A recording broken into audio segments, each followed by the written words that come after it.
Malagasy is a member of the Burrito languages. The Burrito languages themselves are part of the wider Austronesian language family. The Ma'anyan language, which is East Burrito, is the closest to the Malagasy language, spoken in central Kalimantan, Indonesia. As a Burrito language, it derives from the Sunda Islands, aka Malaysia, Indonesia, Brunei, and Singapore. From the 5th century CE, Malagasy was brought from the Austronesian peoples of the Sunda Islands to modern-day Madagascar. Because of the early settlement and later trading with Madagascar from the Sunda Islands, there is some influence from Malay and Javanese in Malagasy. Further contact in 1000 CE with Bantu and Arabic peoples also influenced Malagasy, mainly with the introduction of many loanwords. In colonial times, French also had a huge impact on Malagasy, particularly in its phonology. Madagascar was originally established as a trading post along the east coast of Africa in the late 17th century. Later on in 2010, Malagasy became an official language of Madagascar alongside French. The Marina dialect was chosen as the standard form of the language.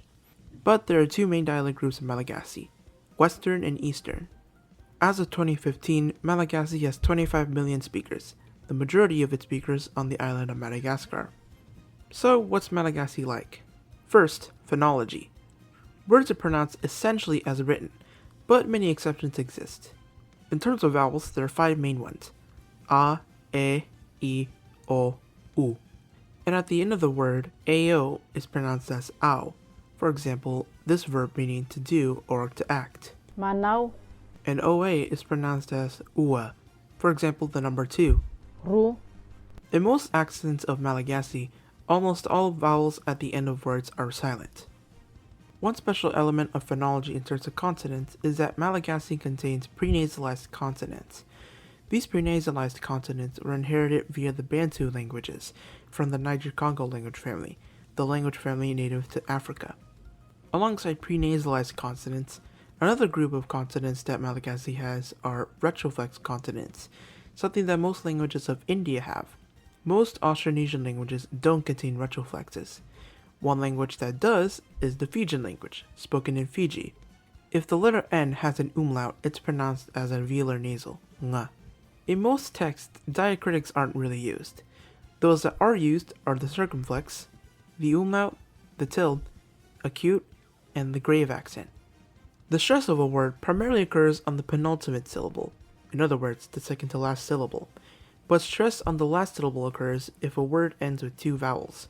Words that have stress on the third to last syllable have na, ga, or tra as a suffix. Agglutination.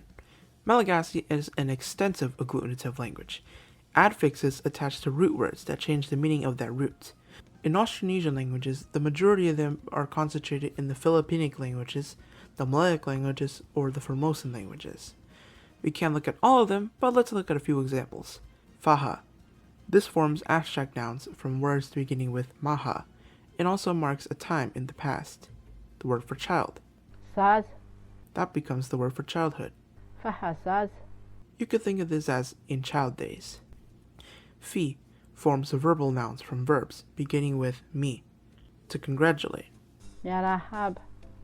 Congratulation. Fiaraban. Mpa. This is a personifying prefix, or shows a person who performs an action.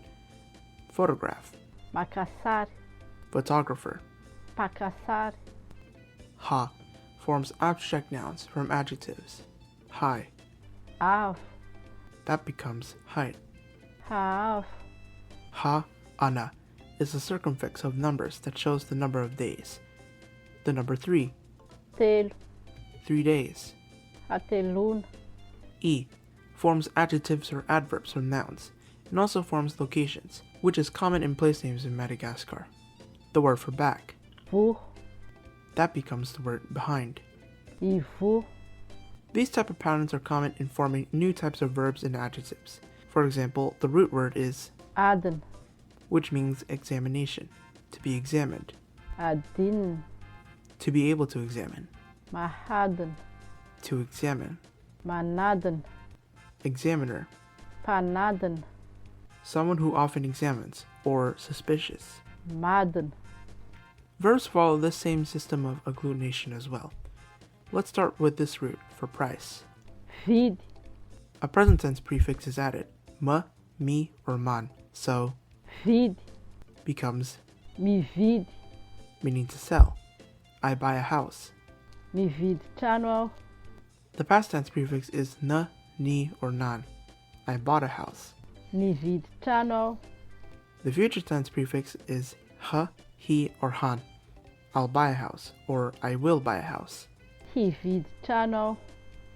These prefixes are for the active voice, however.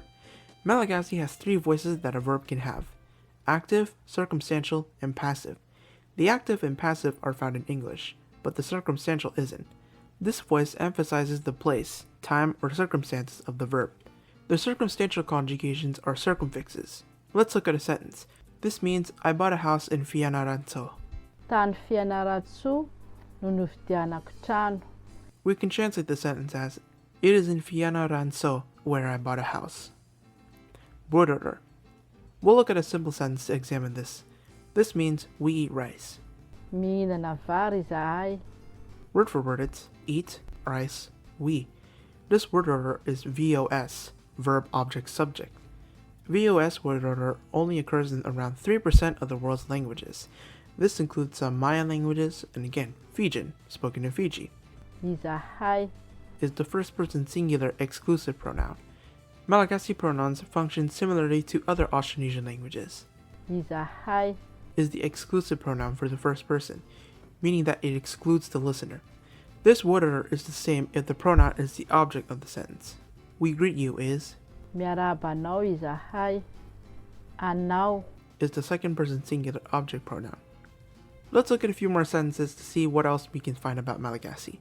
This sentence means the house will be bought. Ho vidiana ilay trano. Word for word it's the house by will be. First, we see a passive conjugation here, this one being the future, surrounding the verb for buy, which we saw earlier. Ilay. Is an article. This refers to a previously mentioned object, like a person or thing. A generic article, which doesn't distinguish numbers, is Ni.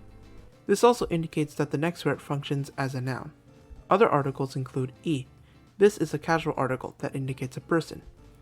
Ra is a formal article that indicates a person. The plural form of this would be ri. And one more sentence. This means she was buying that car. Nividy iny fiarakodia iny izy. Word for word it's she, imperfect, buy that car.